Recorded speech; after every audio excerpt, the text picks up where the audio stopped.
Assalamu alaikum. You're watching Changing Times and I am Dr. Zubair Khoury. The Afghanistan situation is taking a new turn. The Afghan Taliban has initiated, rather they have announced the Operation Omari, that was the oft hypothesized, theorized and even practiced, that is the spring offensive that they have launched. They have already been kind of buoyant and encouraged by their incursions not only into the north but also into the southern and the eastern parts of Afghanistan, right from Kunduz to Helmand, and now they are on the surge. In a related development, the peace talks that were going on between Afghan Taliban and Afghan government, they were expected to be continuing after the quadrilateral meetings. They have pulled out of that meeting, those talks, and they don't want to continue with these discussions for the near coming future. And in the recent development, the Afghan government and Afghan security forces, including the US forces, they have said that we are going to have a tough summer this time because of this offensive and its related developments. So what is going to be the future of Afghanistan? What are the implications of this offensive, and how do Pakistan is going to handle this situation, while Pakistan was the biggest propagator or the biggest pusher for these talks to be held between Afghan government and Afghan Taliban. So let me introduce you to the guest I have about this very important topic that we are going to discuss. We have Mr. Imtiaz Gul. He is running his own think tank and also very much closely associated with the Afghan affairs. Gul sir, welcome to the show. And we are also joined by Mr. Hassan Khan. He is a renowned journalist, does his own show, and is also deeply involved with the Afghan affairs. Hassan Khan sir, welcome to the show. Thank you very much. Gul sir, I've tried to give this a brief synopsis of this development that has recently happened. How powerful this development is to change the dynamics inside Afghanistan? Well, it's difficult to say how powerful it is, but one thing is for sure, this is a very disruptive development. This will keep disrupting not only the Afghan government, but also the stalemated peace process. Right now, I think we don't see much of a hope. It does show that the Taliban have the capacity to disrupt the government, to inflict cuts on the government as well as the government capacity to keep peace. So this means that they have upped the ante as they had promised, and this is I think a big test also for the Afghan security forces, which lost about 5,500 people last year. And civilian casualties were around 11,000. Yeah, I mean, you know, you wouldn't really bother too much about the civilian casualties when you see that these security forces are taking such a big hit. 5,500 is a huge number, and that means that also adds to the attrition that the Afghan national security forces have been suffering from. The monthly 3,000 to 4,000 people disappearing. Either they are disappearing or they don't exist at all on ground.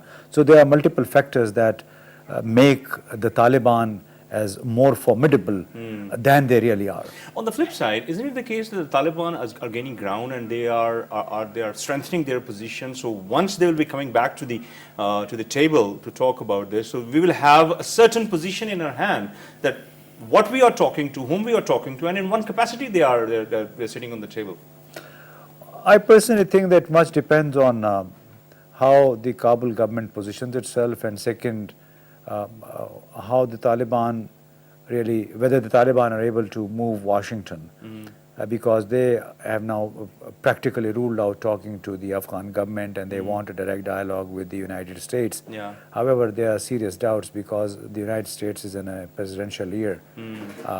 So we shouldn't really expect much from the Taliban hopes of initiating a real dialogue with the United States of America. Okay, Hassan, let me come to you. This is not the first time that they have launched this offensive. Always this has been the case in the spring, and they go on with the whole summer season and when the winter falls. Although they do not cease to go into the operations, but things are a bit lessened, mitigated, the operations are. How this operation is different this time from the previous ones? I think this definitely is at the tactical level, as we call it, it may not be different, but at the leadership level, it's totally different, because as Mullah Akhtar Mansoor It is, I think, it is the ownership of the operation and then this new launch of First the big spring operation offense. in So I his think leadership? this is, so it is the test of his field capability, that how much he can assert his forces and how much he can tell the others that it is the only he is the only leader and his faction is the only faction of Taliban. Is not either the Mullah Rasul or the others. Is he who is ruling the Afghan Taliban at the militia at the moment, and that's the fact. And I think already this faction have shown their guts. Instead of waiting for the spring offensive, they have done a lot. We have seen the situation at Kunduz, the fall of certain district in Helmand. So already they have shown it, but this time they have given it a direction that I think for the first time, as I'm hearing it, for the first time they have properly given it a code name, Operation Omari. And this Named is after this is Mullah Muhammad Umar. So it means that they will it's a type of a new energy, and it's also they have a claim on it. That aren't they getting hang of the political dynamics of diplomacy, that they're given a No, I think they have- particular name this time? I think they have learned a lot, and they are, I think, learning more also, because now they are exposed. Previously, they were not exposed too much to the international community. Now they are talking, they are interacting, they are in communication. So definitely, with the passage of time, they are changing their tactics. They are changing both at the field and the political, at the military and at the political side. But simultaneously, I think Taliban are also looking toward the Kabul government, the Ashraf Ghani and the Dr. Abdullah unity government, that with the passage of time, instead of getting strengthened, instead of getting united, as people were expecting, with the passage of time, they are getting weakened. And the rifts between the two, they're coming up. So I think that's also giving a strength to the Taliban insurgents. We will come back to the Afghan government, but what about the rifts that have been reported between the amongst the Taliban, that how they are faring at the moment? As we all know that Mullah Omar was the one sole figure who led them through all these years, 1996 onwards, although the news of his death broke quite late at a late time. But is this affecting the potency of the Taliban as well?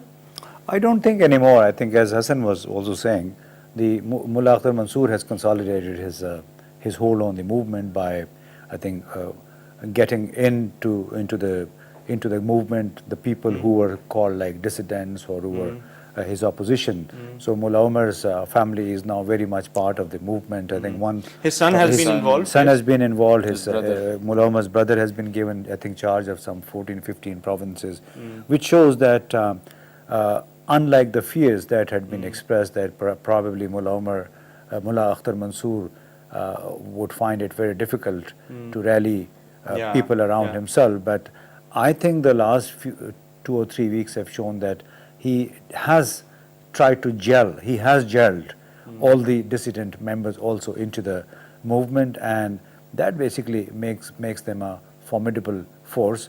And I think this credit goes to all of them. Some people are suggesting that the Haqqani, Sirajuddin Haqqani, has also been instrumental in that. The movement has been prevented from fracturing. Okay. So this is one statement. How can we qualify it? Any pragmatic steps coming out? Apart I from think that the very fact, Helmand? the very fact that Mullah Omar's family is now has accepted Mullah Akhtar Mansoor as big the leader, indicator, because that was a big question mark. Yeah. Now he has been accepted as the sole supreme leader, as they have vowed allegiance to him, which means whatever doubts there were about his legitimacy, his authority, they are gone, and now he is probably not as strong as Mullah Omar was. He was across the board, he was non-controversial, but he is very much strong, very much in the saddle, in the driving seat, and probably will continue to call the shots within the organization without being And that's why he questioned. has given the name of this operation? Well, I think That's this one is, symbolic move? look, the insurgencies, rebellions, they keep evolving with the passage of time, and they are not like Dumbos. They are not like programmed robots. All these people, they do see what's happening in the rest of the world. They keep adapting their tactics according to the situation. And I think this should have probably come as a big surprise to many that they have now launched an Yeah. Omari operation. Okay. Okay, Hassan, you were talking about the fractions inside the Afghan government, and even Mr. Kerry was here this last week to sort out the situation, to iron out the things. But Ashraf Ghani, why Ashraf Ghani is losing control here, or losing the space here? Perhaps he was a bit more pacifist. He was trying to make peace with the Afghan, and of course going by the side of Pakistani approaches. Yeah, I think the problem may not be with Ashraf Ghani, but there is a problem with his co-administrator, and that is Dr. Abdullah. This almost, by the end of this year, Ashraf Ghani is, I think he has promised to do what he has promised with Dr. Abdullah, that is convening the Loya Jirga, giving him a constitutional status. So far, Dr. Abdullah doesn't enjoy any constitutional position. Okay. He is the chief executive, but he is not, it has to be approved by the Loya Jirga, by the constitution, etc., that what will be his position. So I think definitely Dr. Abdullah is also in a state of, what we call it, in a state of anxiety or concern. His position is kind of liquid. Yes. That what's going with me, and another problem is that, look, for the last, I think, 7-8 months, elections are being delayed, and is again delayed. They are carrying on with the old parliament. So as long as there is the new parliament is not in place, so there will not, they can't hold the Loya Jirga, because for the Loya Jirga, the members of the parliament, the members of the parliament are also members of the Loya Jirga. So Dr. Abdullah already knew it, that it's going to be in the 3rd year, may not happen in the 4th year. So I think that's the power politics. But isn't it the case, his policy of pacifying the belligerent elements? No, I think Dr. Ashraf Ghani, Dr. Ashraf Ghani don't compare, I don't juxtapose Dr. Ashraf Ghani with President Karzai. President Karzai was a different person. He was involved in all in the Afghanistan things for almost 40 years. He was here. Dr. Ashraf Ghani was just a new man when the new President Karzai government was formed. So this was the first entry of Dr. Ashraf Ghani to the Afghan politics. And President Karzai knew very well the tribal dynamics of the Afghan society, while Dr. Ashraf Ghani is not exposed to that. So President Karzai, he was much capable to carry on, and he did that in a very difficult circumstances, like the first 10 years, 2001 and his regime was the most difficult regime, and he carried that very, I think, adequately. But for Dr. Ashraf Ghani, he doesn't have the what we call it, the support of a certain group, like political leaders, like jihadi leaders. He has already annoyed the jihadi commanders when he took certain decisions of bringing the new team, not inducting them into the cabinet. So he is already, I think, a weakened person. So definitely he is not in a position to take head on with Dr. Abdullah, and he has to be, to a major extent, he has to be a pacifist with Dr. Abdullah. But Dr. Abdullah also knew that his position is not that when he was, so I think we can't say that Dr. Ghani is weaker, so it doesn't mean that Dr. Abdullah is much stronger. Yes. He too has the problem, and that is the reason that Dr. Abdullah still is waiting for an opportunity. Time, yes. But Gulsab, do you agree with this, with the point that he has raised, that apart from this internal situation, still the problem will continue, or it has something to do with the policy that is being adopted in case of the Taliban? Well, I think Afghanistan situation has become very, very intricate, very complicated in a situation. When it wasn't.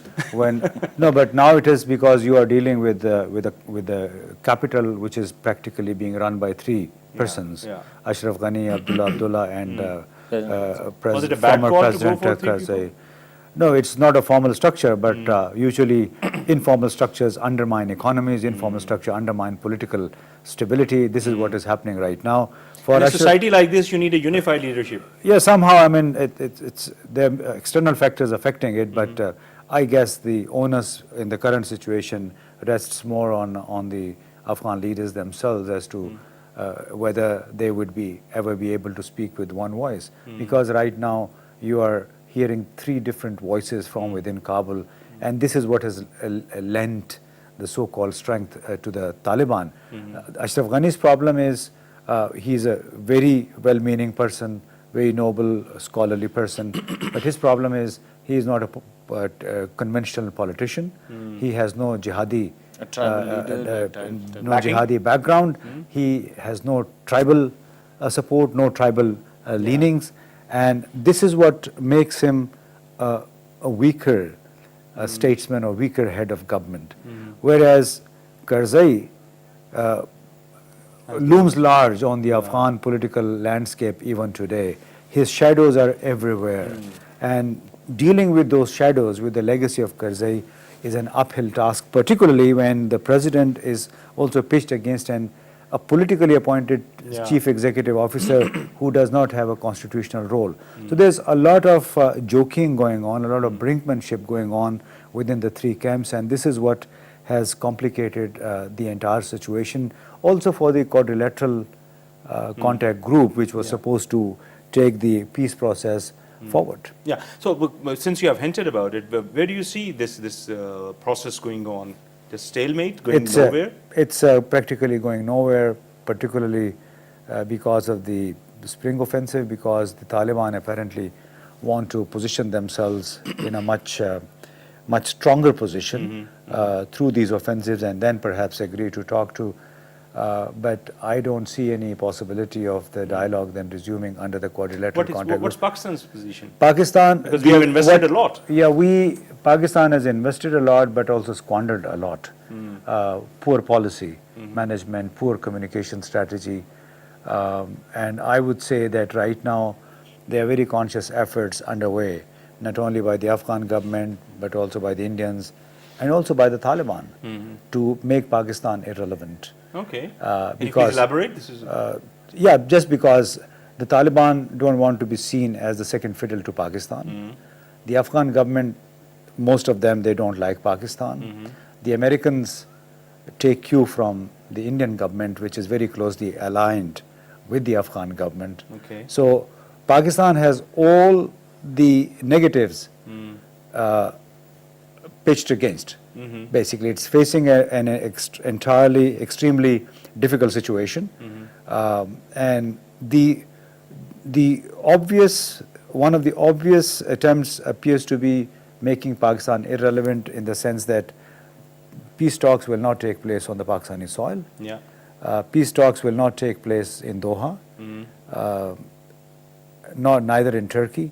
So this means that you will they ever basically take place in the near future? no, they near future I'm not sure, just because of the American elections. We really have to keep in mind, although the American establishment is united on probably on the point that we are not going to abandon Afghanistan. On the contrary, even the presidential candidate Hillary Clinton has hinted that if elected, she would reinforce the presence in Afghanistan. Trump has said that, Ted Cruz has. So everybody is talking of another surge in Afghanistan. So there seems to be an overriding consensus within Washington.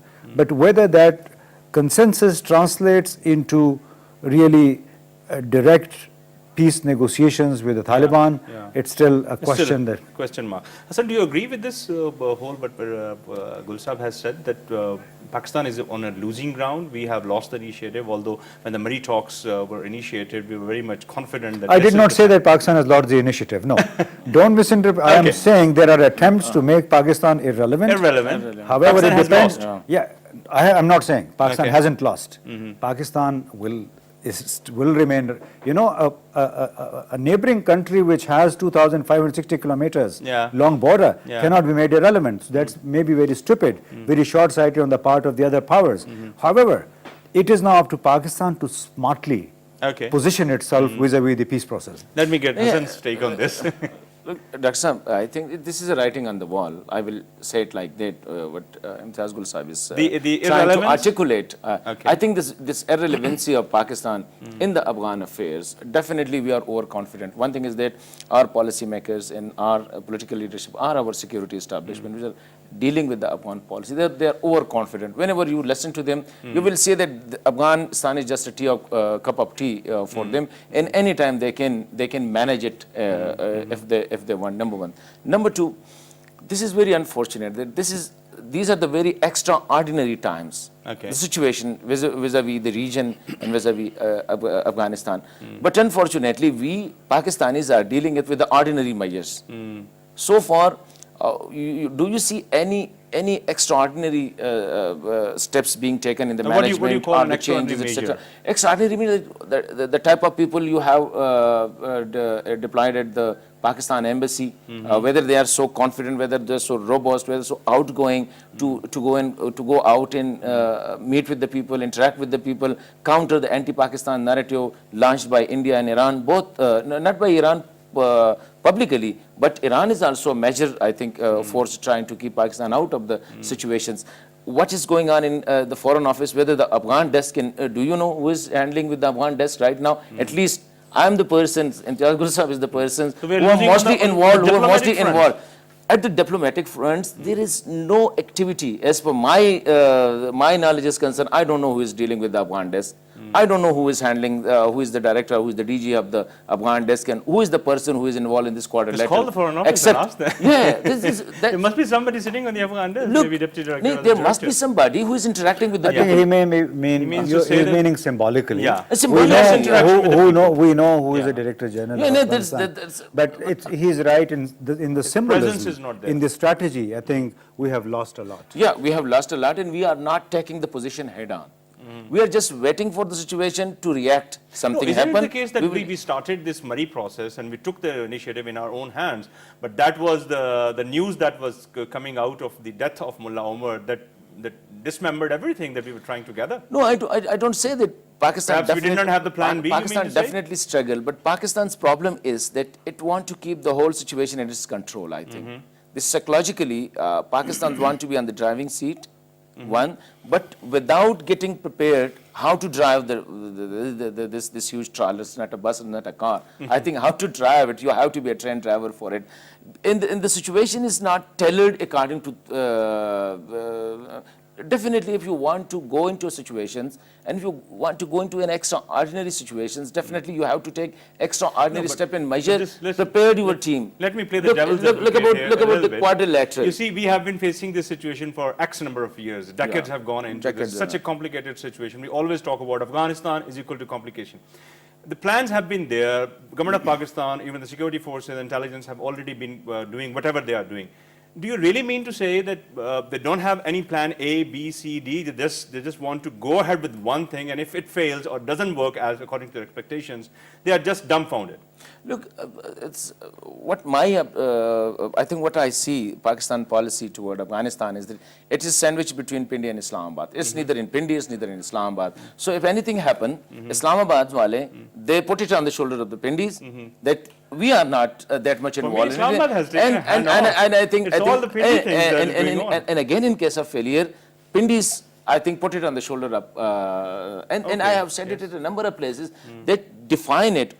This is these things will be managed by the military side, by the military establishment, by the military leadership, and this thing will be handled by the Foreign Office or even your Foreign Office is not that much interested in the Afghan affairs because they have lost the confidence to deal with the Afghan issue. That they have just left it to the situation that yes, military is handling the whole situation. Military is to illustrate maybe one very small example where we are losing. There's one hospital, Fatima Jinnah Hospital in Kabul, which has been under construction for the last 7-8 years. Okay. It's still not functioning. Yeah. Maybe more than that. It's still not functional. So we meet a lot of Afghan friends who say, we don't know there's a hospital under construction. Even if there is one, we would like to really go visit it. But there are very small bureaucratic issues which are impeding the timely completion of that. So we have lost to the public. The Pakistani narrative is practically absent in Afghanistan. So you were talking about the Murray process. That is just one part of it. The actual battle has to be fought in Kabul. Yeah. We have lost that battle where there is no mention of Pakistan at all. If it is negatively. Yes, if at all, that is all negative. And what has happened, the Pakistani lobby, Pakistani embassy has simply kept shrinking into the enclave, which is called the Pakistan Can I just embassy. interject here? The other day, I was in National Defense University, and Jaljan Ju was there, and he was saying that we have done a lot. And everybody says that we have done a lot in Afghanistan since this 79 invasion. by the Russians.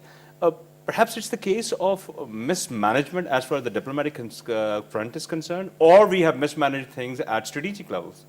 I think we have mismanaged a lot.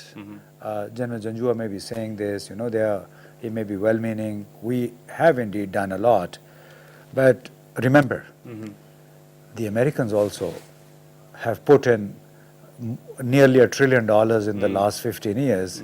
Nobody likes the Americans in Afghanistan. Yes. There are many countries. You may put in billions of dollars in a particular country, but you may not win the war. Kind of support that we have given to the Afghans. What not support? Only the money, the migrants that we have on our soil for such a long time. We have been Well, every feeding them. country has migrants. That's a political decision. That's a political decision. Don't. This is the worst thing that you can mention to an Afghan, saying that we have their refugees. We have been No, I'm not hosting calling them. them refugees. They are migrants now. Regardless, Now whether they are part of refugees, Pakistan, they've got part they are of America. refugees or migrants or whoever. But this is the worst thing you can mention. And this is what the Prime Minister even mentioned in his speech when he was addressing the Quadrilateral Conference, the Heart of Asia Conference. So we don't know the art of communication, number one. We don't know how to apply the whole of government approach to our projects in Afghanistan. When he was talking about this Pindi and Islamabad, and you said Islamabad has a hands-off policy.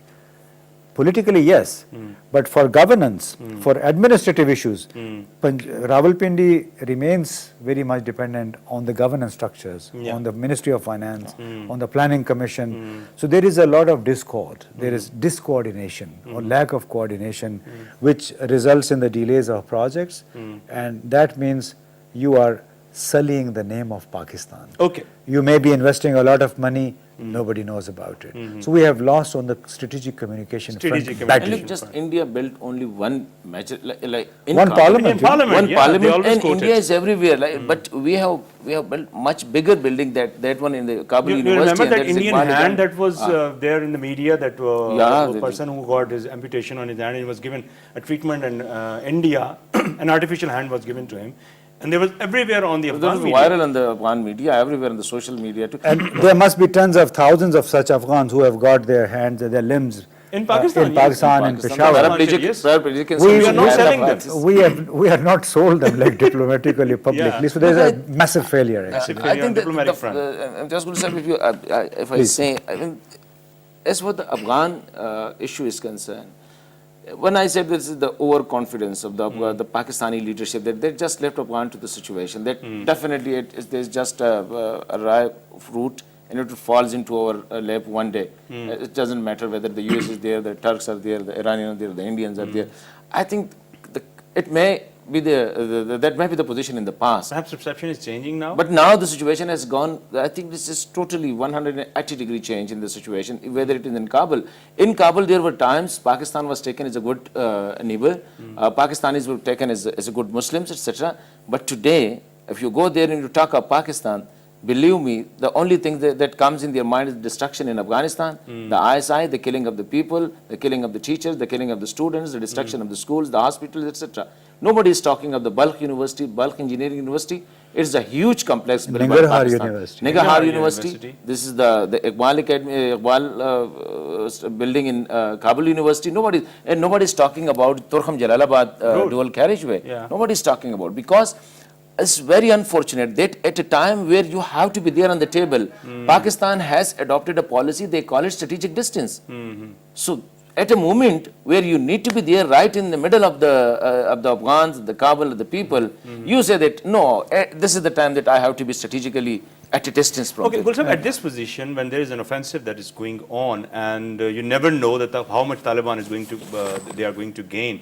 What do you think? The strategic distance should be maintained, whether right or wrong at the moment, should be maintained, or we should wait for the outcome of this offensive, maybe 3, 4, 5 months? I don't. Or we should get into the fixed things. They're two different things. Okay. Strategic distance basically means you are giving up your role in Afghanistan. Negotiations is different thing. That is an entirely different process. So what we need is to continue engaging with the Afghan media, the Afghan government, just because by giving up that, we have lost a lot of goodwill, we have lost a lot of space, and also we have to keep in mind whatever we have invested in Afghanistan, I think you were there, Hassan, when we were meeting with the Deputy Foreign Minister Hikmat Karzai, and he said, we appreciate your support, but please spend it on your own schools, on your own hospitals. What we expect from Pakistan, I mean, regardless of the merits of that statement, I'm talking of the narrative. Okay. So the Deputy Afghan Minister is saying, keep that money with you that you want to donate to us. Please neutralize and destroy the sources of violence, all those people who have sanctuaries in Pakistan who are coming and killing our innocent women and children. Okay, that's what the We have narrative lost on is. that front. Okay, that's the that's what the Would you agree with this? That's the So how can we get into the situation here? But we have the media people, we have the foreign office, we have the diplomatic missions going on. Where should we start? Let's start today. We shall have to somehow find a way to address this Afghan narrative, which I just told you, that keep the money with you, spend it in Pakistan, but for us, neutralize the people who are killing our people. Somehow we have to start work in a credible way so that the Afghans agree to it, accept it, because only then will the Indians accept it, only then will Washington accept it. So it's we have to satisfy this triangle. Okay. Do you think China also comes in somewhere, because China are also part of this? There's another very important thing. I think Kabul is still believing that Pakistan is relevant to the Afghan affairs. And look at the level of their the ambassador deployed here in Pakistan, Umar Zakhilwal. He's not just an ordinary diplomat. He is holding a ministerial position, and he is the advisor of the president. So he is they have the most important person they have sent to Pakistan. I think Pakistan also need to send a person of that level who can interact directly with the Prime Minister and with the President, with the Chief of Army Staff. Your current he's a very nice, he's a fine gentleman, he's a thoroughbred diplomat. The current Ebrar Hussain is a very good person, he's a thoroughbred diplomat. But for the moment, we need a person who can directly, just like Umar Zakhilwal, anything happening here, he has the decision to take without looking into the foreign office. Look at, there is a ban on multiple visa to Afghanistan. And when we just told him, he said that I am doing it without consulting. And he didn't consult his foreign office. He didn't consult the NDS. He didn't consult the interior ministry there. So we also need a person of that position in Kabul. Who can take immediate actions. Who can take immediate, because these are, what I am saying from the beginning, these are extraordinary times, need extraordinary measure. And that shall be, I think there shall be a person in Afghanistan, in Kabul. What about this argument that the Chinese have also tried to invest a lot? They have given, rather they have promised to give X number of billions dollars inside Afghanistan, and they're also part of the quadrilateral meeting as well. Where do you see them as far as the CPAC is concerned and the proposed dream that may contribute into the Afghan trade as well? I think definitely China, as they're working on this CPEC, because definitely CPEC is not just for export to OIC, definitely used for the Central Asia and across there. China will definitely want that, but I think Chinese, this is my own understanding, that Chinese too are observing the situation that it's not going in the right direction. Either the initiative both in Islamabad and in Kabul is not appreciable vis-a-vis bringing the situation under control, because still we are fighting over petty issues, still we are not focusing on the major issue, and that is peace. Still we have, there is a huge gulf, the confidence, lack of confidence between Kabul and Islamabad. No, and my concern is, what are the policy managers thinking while sitting in Beijing, while this that you guys are proposing that the Pakistan role is receding? How they are faring it? I think Pakistan role is at the moment politically in the process. We have lost too much already in Kabul and Afghanistan. We have talked about it. And everybody. How do the Chinese think about it? And I think definitely it's a matter of concern for Chinese, because they are too much. Definitely they are investing in Pakistan also. They have invested a lot. The reason is it will be a matter of concern for them. I think, but Chinese are not the people who are just like us for short-term projects. They are looking beyond the decades. So definitely they are reading the situations, and the situation will definitely, because it's a growing interest in the regions. Iran are taking interest, Pakistan is taking interest, American, the international community is taking interest in the situation. So definitely a day will come, and the Taliban are also gradually, look at the Taliban, gradually they are coming up into the mainstream. Gradually they are creating a space for themselves in the inside Afghanistan. They have changed a lot their policies, their approaches toward education, their approaches toward human rights, women's rights, constitution, etc. It has gone a sea change. Look at the 4 conditions which with Taliban put forward for talks. There is nowhere the implementation of Sharia in that 4 conditions. There is nowhere they are talking of not accepting the present Afghan constitutions. So it means that Taliban have also changed their position, and this change of position is just not just they were sitting in the room and they think that tomorrow these will be our condition. I think they have interacted with the Beijing. Your take on this Beijing thing, if the situation is like this and the Pakistan role is receding, do you think the Chinese are going to have a quiet word with the Pakistani authorities? Again, we should be careful. Pakistan's role is not receding. Pakistan's role cannot recede just because of the geographical proximity. China is not Pakistan, like the immediate border of 2,500 kilometers. Neither is China like the United States, which wants to be everywhere, which has the money. Chinese will not dole out billions of dollars. No. They will never do it. They do it in a very business-like manner. All they want is a peaceful region for their corridor diplomacy. And they expect Pakistan also to address the concerns that resonate out of Kabul. They also conscious of the Indo-Afghan close collaboration. So they also are somehow advising Pakistan to rub off friction with India. So if you look at the Chinese policy, they have a very long-term view of everything. And also in this case, they want to be silent partners in the quadrilateral contact group. They don't want to invest money. They don't want to host talks in China. They have their own concerns. They have concerns about Xinjiang as well, with the Muslim-dominated province. So they really want to be a sort of silent facilitator rather than active actor, just as the United States. However, I think Pakistan has a much, much bigger responsibility on its shoulders. How credibly it can convince China and Kabul that it is changing. I believe Pakistan is changing.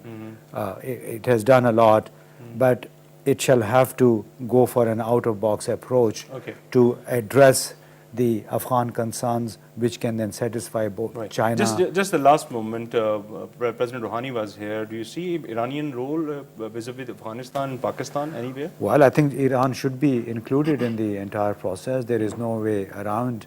Iran is the second important part of the strategic neighborhood.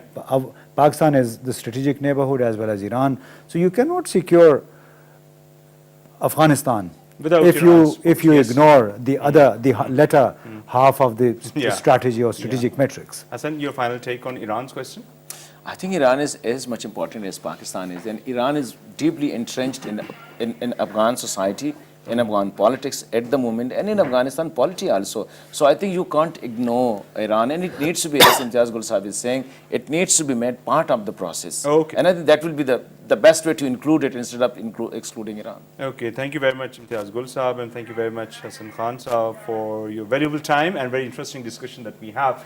Ladies and gentlemen, we all keep on discussing Pakistan's roles inside Afghanistan. Although we might have done a lot, we have invested a lot, but the point here is perhaps we have not been able to convince the Afghan people that we are really interested in their positive development and the peace coming back to Afghanistan. There is a lot of negative narrative against Pakistan inside Afghanistan. So strategic communication, perception management, diplomacy, media work, whatever you like to call it, we need to engage with the Afghan people and to dispel all these impressions. Your suggestions and feedback are more than welcome at facebook.com/Dr. Zubair Ghori official, and my Twitter handle is Dr. Zubair Ghori. That's all from us tonight. A very good night. Allah Hafiz.